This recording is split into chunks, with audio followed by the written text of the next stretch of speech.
ఆదికాండం 34వ అధ్యాయము 8వ వచనంలో మనం చూసినట్లయితే, ఆదికాండం 34వ అధ్యాయం 1వ వచనాన్ని చదువుకుందాం. యాకోబుకు 12 మంది కుమారులు, 12 మంది కుమారుల మధ్యలో ఒక్కగానొక్క కుమార్తె పుట్టింది.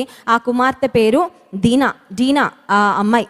చూడండి, 12 మంది కుమారుల మధ్యలో ఒక్క కుమార్తె అంటే ఇక ఆమె పరిస్థితి ఎలా ఉంటుందో ఊహించండి.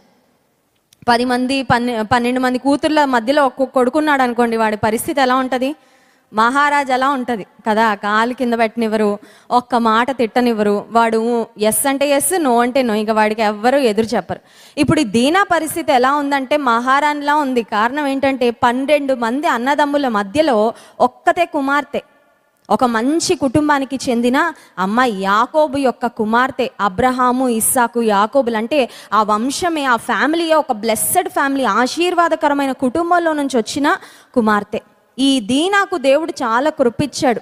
దీనాకు దేవుడిచ్చిన కృప ఏంటంటే, దేవునితో సంభాషణ చేసిన, దేవునితో సహవాసం చేసిన తండ్రి ఉన్నాడు.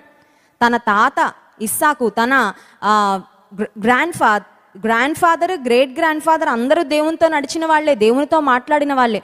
చూడండి, ఒక కుటుంబంలో దైవికంగా నడిచిన తాతలు, ముత్తాతలు ఉంటే అది కూడా పిల్లలకు చాలా చాలా ఆశీర్వాదం. ఇప్పుడు దీనా చెప్పాలంటే ఒక బ్లెస్సెడ్ చైల్డ్ లాగా ఉంది ఆ కుటుంబంలో.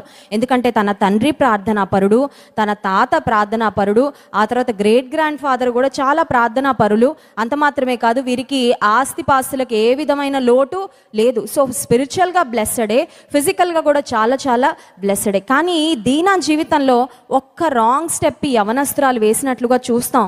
ఆ రాంగ్ స్టెప్ వేయడానికి కూడా కారణం ఏంటంటే ఆమె తన మనస్సు మాట వినింది. చూడండి, ఆదికాండం 34వ అధ్యాయము 1వ వచనం. లేయా యాకోబునకు కనిన కుమార్తె అయిన దీనా ఆ దేశపు కుమార్తెలను చూడవెళ్ళెను. ఆ దేశము నేలిన హివ్వీడైన హమోరు కుమారుడు షెకెము ఆమెను చూచి ఆమెను పట్టుకొని ఆమెతో శయనించి ఆమెను అవమానపరచెను. వీరు ప్రయాణం చేసుకుంటూ వెళ్తున్నప్పుడు వారికి అక్కడ ఒక ప్రాంతం కనబడిందంట, షెకెము అనే ప్రాంతం కనబడింది. 18వ వచనం, 33వ అధ్యాయము 18వ వచనం చూడండి. అట్లు యాకోబు పద్దనరాముల నుండి వచ్చిన తర్వాత కనాను దేశములోనున్న షెకెము అను ఊరికి సురక్షితముగా వచ్చి ఆ ఊరి ముందర తన గుడారములు వేసెను. ఇప్పుడు షెకెము అనే ఊరి ఎదుట యాకోబు తన కుటుంబం అంతా గుడారాలు వేసుకొని ఉన్నారు. ఇప్పుడు షెకెము అనే ఊరును దూరం నుండి చూస్తుంది దీనా. తన మనసులో ఒక ప్రేరేపణ కలిగింది. అదేంటంటే, అసలు ఆ ఊరు ఎలా ఉంటుందో, ఆ ఊర్లో అమ్మాయిలు ఎలా ఉంటారో, ఆ ఊర్లో పద్ధతులు ఎలా ఉంటాయో, ఆ ఊర్లో షాపింగ్ కాంప్లెక్స్లు ఎలా ఉంటాయో, ఆ ఊర్లో ఫ్యాషన్స్ ఎలా ఉంటాయో, ఆ ఊర్లో పరిస్థితులు ఎలా ఉంటాయో ఒక్కసారి చూడాలనుకుంటున్నానని. బైబిల్ గ్రంథంలో అన్ని డీటెయిల్స్ రాయబడలేదు. కానీ యాకోబు కుమార్తె అయిన దీనా షెకెము అనే ప్రాంతాన్ని చూడడానికి వెళ్ళినప్పుడు నేను అనుకుంటాను, బహుశా వాళ్ళ అమ్మ అని ఉంటుంది. ఎందుకమ్మా వెళ్తావు ఒక్కదానివే, సేఫ్ కాదు, తెలియని ఊరు, కొత్త ప్రదేశం, కొత్త ప్రజలు, వాళ్ళ సాంప్రదాయాలు, వారి స్థితిగతులు ఏమీ మనకు తెలియదు, నువ్వు వెళ్ళొద్దని బహుశా తల్లి చెప్పుంటుందేమో, బహుశా తండ్రి కూడా అనుంటాడేమో. కనీసం అంతమంది అన్నలు ఉన్నారు, అన్నల్ని తోడు తీసుకొని వెళ్ళున్నా తను చక్కగా క్షేమంగా తిరిగి ఇంటికి వచ్చి ఉండేది. కానీ ఓవర్ కాన్ఫిడెన్స్ అనమాట. ఈ రోజుల్లో చాలాసార్లు మనం దేవుని మీద ఆధారపడకపోవడానికి ఒక కారణం ఏంటంటే మనలో ఉన్న నాకు వచ్చు కదా, నేను చేయగలను కదా, నాకు ఎలా మాట్లాడాలో తెలుసు, నాకు ఎలా ఉండాలో తెలుసు, నాకు ఎలా నడవాలో తెలుసు, ఏమన్నా ప్రమాదం వస్తే ఎలా తప్పించుకోవాలో కూడా నాకు తెలుసు. చూడండి, కొన్నిసార్లు పిల్లల్ని జాగ్రత్త, నువ్వు ఊరికే జాగ్రత్త అంటావేంటి మమ్మీ, ఇదంతా నాకు తెలిసిందే, ఈ ఊరు నాకు తెలుసు, ఈ వీధులు నాకు తెలుసు, ఈ పరిస్థితులన్నీ నాకు తెలుసు, నాకేమైనా డ్రైవింగ్ రాదనుకుంటున్నావా, బైక్ మీద వెళ్తుంటే ఎందుకు ఊరికే జాగ్రత్త అంటావు అని. ఆ జాగ్రత్త అనే మాట కూడా నచ్చదు కొన్నిసార్లు పిల్లలకి చెప్తూ ఉంటాయి యవనస్తులకు. కారణం ఏంటి అని ఆలోచన చేస్తే కాన్ఫిడెన్స్. అంటే మాకన్నీ తెలుసు, మేమన్నీ చేసుకోగలము, ఏమన్నా ప్రమాదం వస్తే ఎలా తప్పించుకోవాలో కూడా తెలుసు. దీనా కూడా ఒక యవనస్తురాలిగా ఉంది. యవన కాలంలో మనసు చాలా చంచలమైన మనసు, ఆలోచనలు కూడా ఎటు పడితే అటు గాలి కొట్టుకుపోయినట్లు మనసు అటు ఇటు మరి కొడుతూ ఉంటుంది. దీనాకు ఎందుకో వెళ్ళాలనిపించింది షెకెము అనే ప్రాంతానికి. తల్లి బహుశా చెప్పుండొచ్చు వెళ్ళకమ్మా అని, తండ్రి చెప్పుండొచ్చు వెళ్ళకని.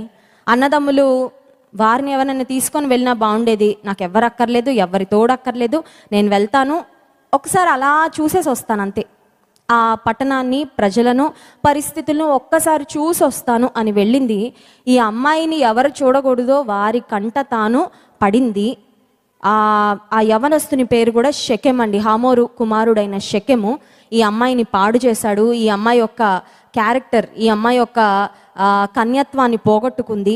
ఆ తర్వాత మనందరికీ తెలుసు, బైబిల్ గ్రంథంలో మనం గమనించినట్లయితే సిమియోను, లేవి అనే ఇద్దరు సహోదరులు, యాకోబుకున్న 12 మంది కుమారులలో దీనాకున్న 12 మంది సహోదరుల్లో ఇద్దరు సహోదరులు వెళ్ళి హమోరును, షెకెము కుటుంబాన్ని, ఆ ప్రాంతంలో ఉన్న చాలా మందిని నరహంతకులుగా మారి వారిని చంపి వచ్చినట్లుగా మనం చూస్తున్నాం. తన అన్నలిద్దరూ భయంకరమైన నరహంతకులుగా మారడానికి, ఆ షెకెం అనే ప్రాంతంలో అనేక మంది చనిపోవడానికి ఈ యవ్వనస్తురాలి యొక్క చంచలమైన మనసులో నుండి వచ్చిన ఒక్క ఆలోచన అంత గొప్ప నష్టాన్ని తీసుకొచ్చింది. ఎందుకు ఈ మాటలు చెప్తున్నానంటే, మన మనసు ఏం చెప్తే అది మనం వింటే మాత్రం ఖచ్చితంగా ప్రమాదమే. కొంతమంది చూడండి, ఆ పని ఎందుకు చేసామంటే, ఏమో అండి నాకు అలా చేయాలనిపించింది, నా మనసుకు అలా తోచింది, అందుకే నేను అలా చేశాను. కానీ దేవుని బిడలంగా మన మనసు చెప్పే మాటలు మనం వినడం కంటే దేవుడు ఏం చెప్తున్నాడు, దేవుని వాక్యం ఏమి చెప్తుంది, నా మనసులో వచ్చిన ఆలోచనలు దేవుని వాక్యానికి తగినవా కాదా. నా మనసుకు ఒక ఆలోచన వచ్చింది, కరెక్టే, మన మనసుకు వచ్చే ఆలోచనలే మనం చేస్తాంలేండి, ప్రక్కన వారి ఆలోచనలు కాదు. అయితే నా మనసులో వచ్చిన ఈ ఆలోచనను నా దేవుడు అంగీకరిస్తాడా, దేవుడు కూడా సంతోషిస్తాడా, ఈ ఆలోచన నేను ఇంప్లిమెంట్ చేయడం ద్వారా దేవునికి మహిమ వస్తుందా రాదా అని మనం ఆలోచన చేసుకోగలిగితే ఖచ్చితంగా మన జీవితంలో ఆశీర్వాదాన్ని మనము చూడగలం.